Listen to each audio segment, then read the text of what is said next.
I used to believe that love made you softer, more patient, more forgiving, more willing to stretch yourself if it meant helping the person you cared about. At 27, I thought I had finally figured out how to be the kind of girlfriend who supported someone's dreams even when the world didn't. My boyfriend, Sean Hale, was 25 and in the earliest stages of what he called his image consulting business.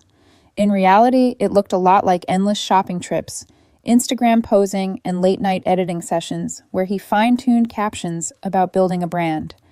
He'd been fired from a retail job 6 months earlier, and in a moment of confidence or foolishness, I'd convinced myself that maybe this business could really become something if he just had the right start. And that's how I ended up adding him as an authorized user on my credit card. It was supposed to be temporary, a small step, a little boost for him to build credit while he worked on getting his business off the ground. I told myself it was responsible, thoughtful, generous. I'd always been careful. My credit was my safety net, my future. So before I handed over the card, I set very clear rules. Emergencies only, I said, standing in the kitchen of my apartment while Sean scrolled through his phone. Or purchases we talk about beforehand. Agreed. He didn't look up. Yeah, babe. Obviously, I'm not irresponsible. I believed him. God help me, I believed him. Month 1 wasn't terrible. He spent about $200 at Target. Babe. I needed new polos for meetings, he explained, giving me that easy, charming smile he always relied on when he wanted forgiveness. Clients expect me to look the part. I nodded. Okay. Reasonable. He did look good in the shirts, and meetings meant progress. Right. Month 2 bumped to $500 at Sephora. Foundation, concealer, brushes, serums, an entire bag heavy enough to bruise a shoulder. Sean, we didn't talk about this one. It's for my business, he insisted. I can't show up to consult people and look like I rolled out of bed. This is investment in my brand. You want me to succeed, don't you? Of course I did. And the shameful truth was that a part of me wondered if maybe I wasn't being supportive enough. He made it sound so logical, so necessary, so urgent. Love makes you question yourself in ways you never expect. But month 3 detonated everything. I still remember opening the email from my credit card company that night, sitting cross-legged on my couch, a bowl of reheated takeout beside me. At first I thought it was a mistake. Statement balance $800. Credit limit $5,000. My heart lurched. My palms went cold. My mind blanked as I clicked open the transaction list. Nordstrom, $1, $200. Designer outlet, $800. Lululemon, $600. Ocean Ember, restaurant, $400. Random boutiques, $1, $800. I felt my chest tighten, breath shortening, as if someone had grabbed my ribs from the inside and squeezed. This was my emergency fund, my safety net, my future mortgage approval, my stability, and it had been drained in under 30 days. When Sean walked into the room humming something under his breath, I was still staring at the screen. Sean, I said quietly, we need to talk about the visa. He didn't even glance up from his phone. What about it? You maxed it out, I whispered. $4,800 in 1 month. He finally looked at me, annoyed, not alarmed. So, my voice cracked. Sean, we agreed. Emergencies only. He shrugged, leaning against the counter like this was a casual Tuesday night conversation. Everything I bought was an emergency. I blinked stunned. A $300 purse is an emergency. It's not just a purse, it's Coach, he scoffed.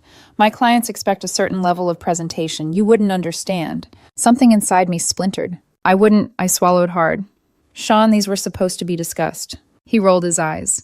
Maybe if you made more money, this wouldn't be such a big deal. The words hit me with physical force, like I'd been slapped. I worked as a network technician, steady pay, not glamorous, but enough to live on. Meanwhile, Sean's business had earned exactly $0. You need to return this stuff, I said, trying to stay calm. Some of it, at least. No, he snapped.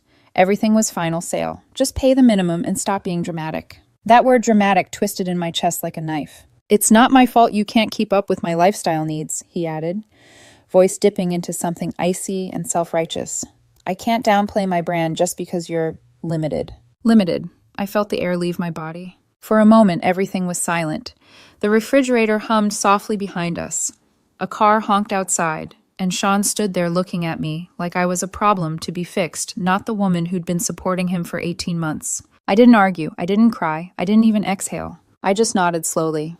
You're right, I said softly. This is on me. A satisfied smile curved across his face. He leaned down, kissed my cheek, and walked out of the room to take pictures of his new purchases for Instagram. But inside my chest, something had shifted. A quiet click, a door closing, a decision made. He thought I was agreeing with him. He thought he'd won. But what I meant was something very different. This is on me, and I will handle it. Not with shouting, not with fighting, not with theatrics. With precision. With strategy. With a kind of calm that should have terrified him if he had been paying attention. I didn't sleep that night. Not out of panic had already passed through me like a storm. No, what I felt instead was a strange metallic clarity. A kind of quiet that settles over you right after you've reached your breaking point. The kind of quiet that comes right before action. Sean came home late from hanging out with friends, still wearing his new designer jacket, smelling like overpriced cologne he'd purchased with my money. He crawled into bed beside me and scrolled through Instagram until his breathing steadied and his eyelids drooped. I stared at the ceiling, listening to him fall asleep, 2 feet away from me, completely unaware. And that's when I realized he wasn't the problem anymore. His choices were. By sunrise, I was already sitting at my desk with coffee and my laptop open. Step 1. Remove him from my life financially. The credit card company answered on the second ring. Hi, this is Pamela Miller. I'd like to remove an authorized user immediately. The representative confirmed his name, then said the words that felt like the first deep breath I'd taken in weeks. He will no longer be able to make new charges as of this moment. I closed my eyes. Relief rolled through me like warm water. He didn't know it yet, but the game had just shifted. The rep reminded me politely that I was still responsible for all existing charges. I already knew. That part of the story wasn't over yet. Step 2. Build the paper trail. Next, I logged into my credit card account. I downloaded every statement, every transaction, every penny he'd burned through in the last 3 months. I opened a spreadsheet, a blank, sterile grid that would soon become my weapon, and began cataloging each charge. Nordstrom, $1, $200. Designer outlet, $800. Lululemon, $600. Ocean Ember Restaurant, $400. Boutiques multiple total, $1, $800. And dozens more. I added categories, dates, notes, exact timestamps. Total $500. Nearly an entire month of my salary. My pulse didn't spike. I didn't break down. I didn't sweat. I became precise, cold, methodical. Every abuser counts on chaos, manipulation, emotional fog. But Sean underestimated the wrong woman. I didn't fight loud. I fought smart. Step 3. Text proof. I scrolled through our messages, searching for those early conversations back when trust still existed. There it was. Me emergencies only okay, Sean, of course. Promise. Screenshot. Saved. Another message, Sean. Only if we discuss first, I'm not going to just swipe it.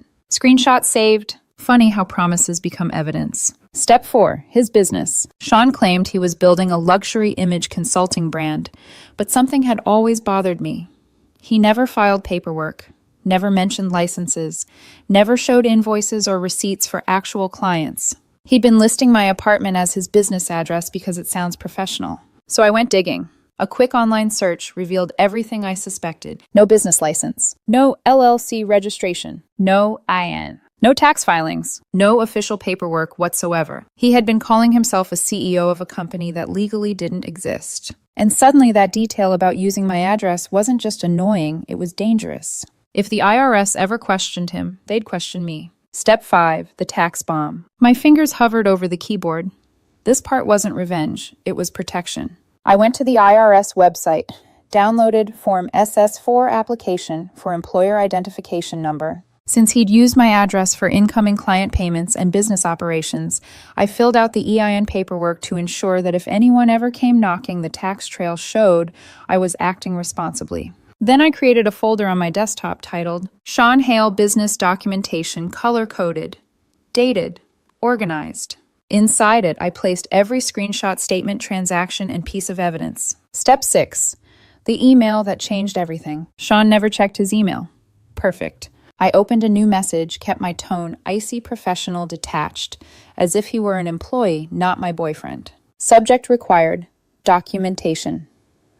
Urgent. Sean. Per your recent business purchases on the company credit card, please provide receipts and full business justification for all charges made in the last 90 days. Additionally, As your registered business address is my residence, you will need to either update your business registration or begin paying commercial rental rates of $500 per month effective immediately.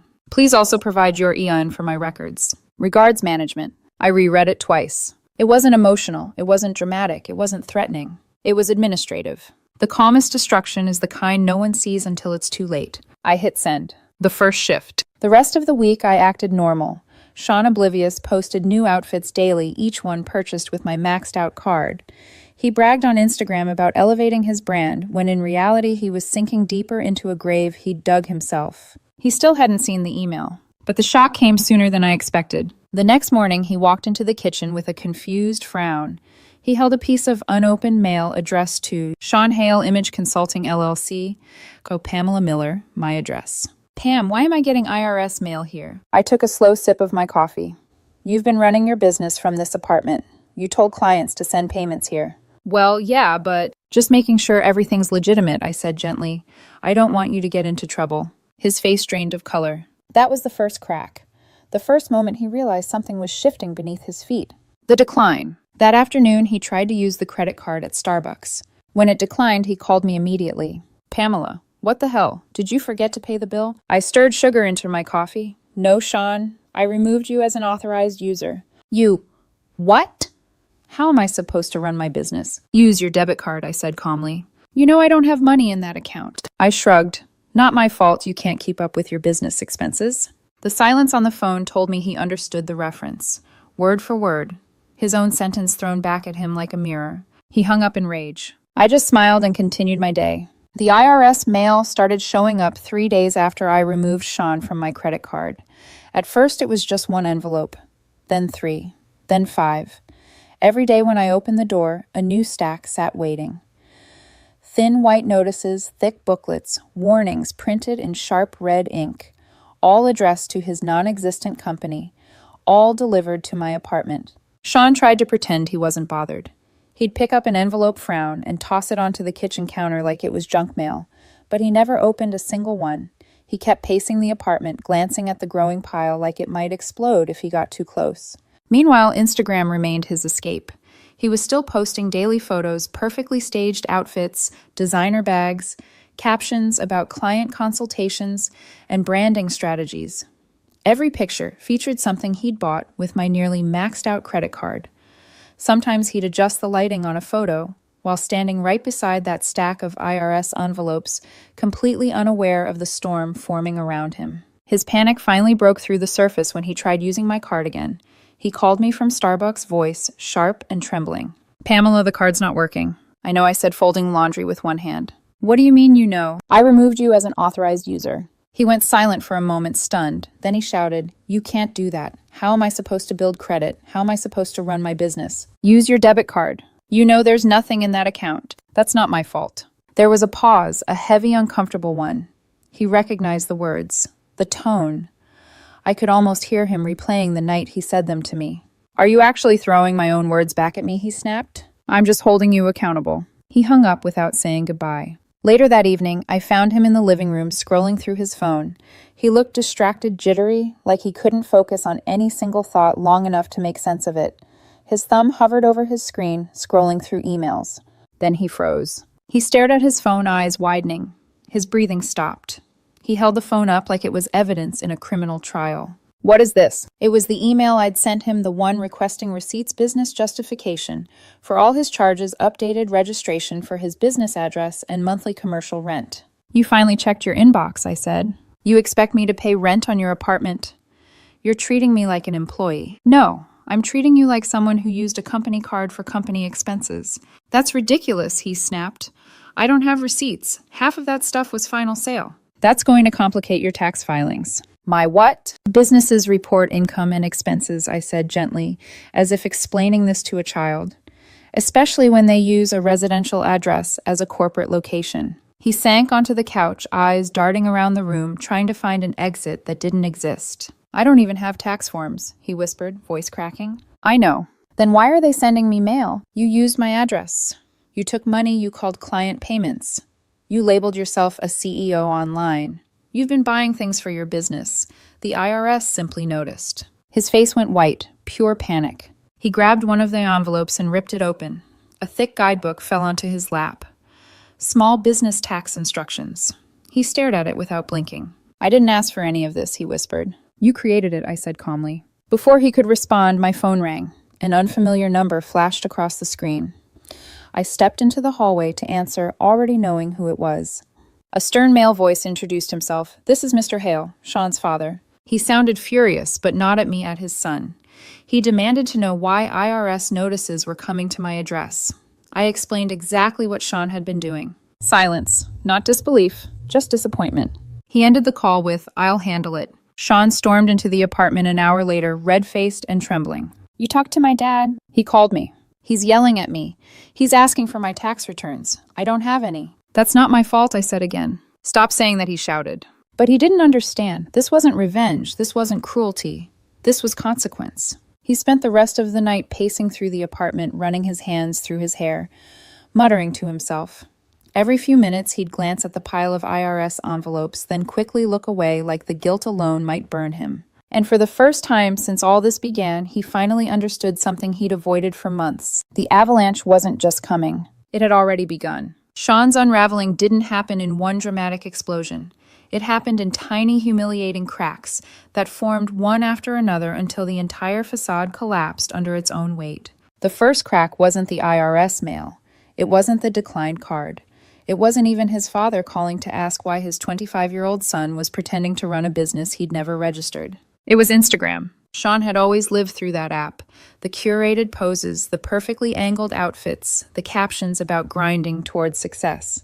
But when people started commenting things, he couldn't control his confidence, shattered like glass. It began with a single comment under one of his mirror selfies. "Didn't you tell me not to buy this jacket because you wanted it?" 20 minutes later, another girl wrote, "Still waiting for that refund for the consultation.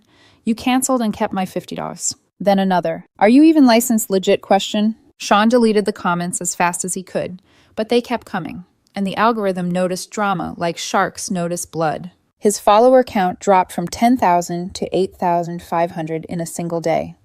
He refreshed the app, obsessively watching numbers plummet in real time. Every new notification made him flinch. While he spiraled, I stayed silent, calm. I cooked dinner like nothing was wrong. I folded laundry, I watered plants. Everything he ignored while building his fantasy life still needed to be maintained by someone, and that someone was me. He noticed. He hated it. He started pacing when I was in the room, muttering under his breath, scratching at the back of his neck like he was crawling out of his own skin. Whenever I glanced at him, he snapped, "What?" like he expected an attack. He didn't understand that the attack had already happened months ago when he spent nearly $5,000 and told me I was too poor to keep up with him. He'd attacked us.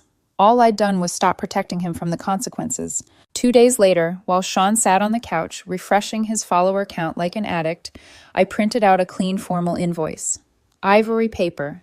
Thick, crisp edges, the kind of document companies frame or fear. I placed it on the coffee table in front of him. He blinked down at it, confused. What is this?" "An invoice," I said, "for the charges you made on my card." He read the top line out loud. "Invoice number 001 to Sean Hale Image Consulting, LLC.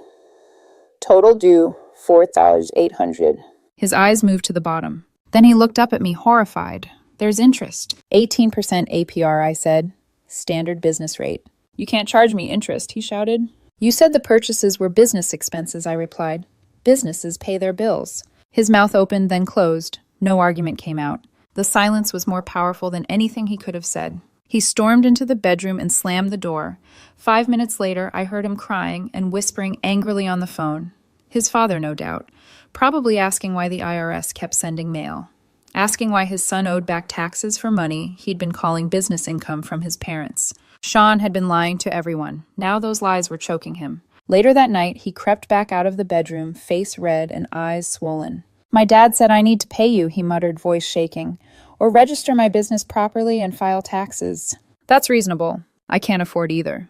That's not my fault." He slammed his fist against the wall hard enough to make a picture frame tilt.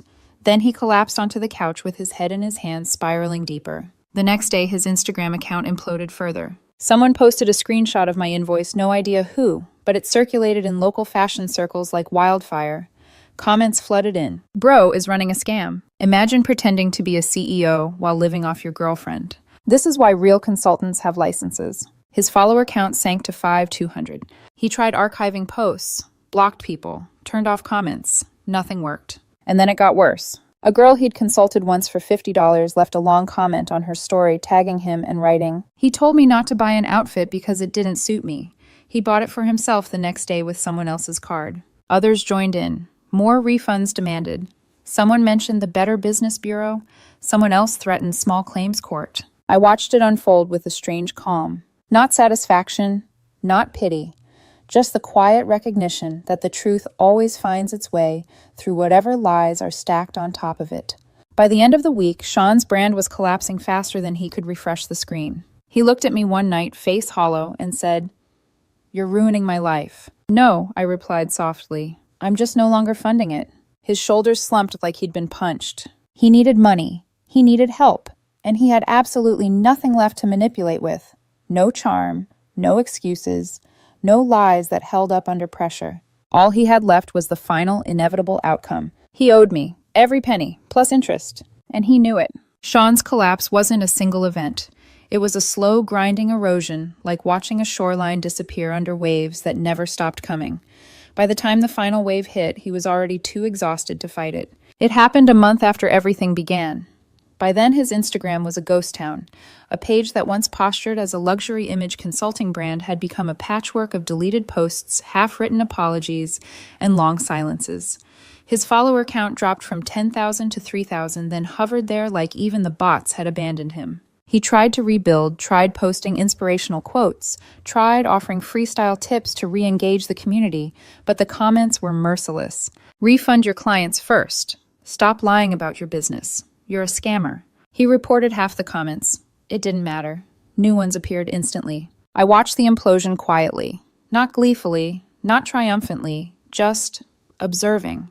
There's a certain sadness in seeing someone's ego implode when that ego was the only thing they ever protected. While his online persona burned, the offline consequences finally hit. A thick white envelope arrived, one he couldn't ignore. He picked it up, slid his finger under the seal, and unfolded the letter.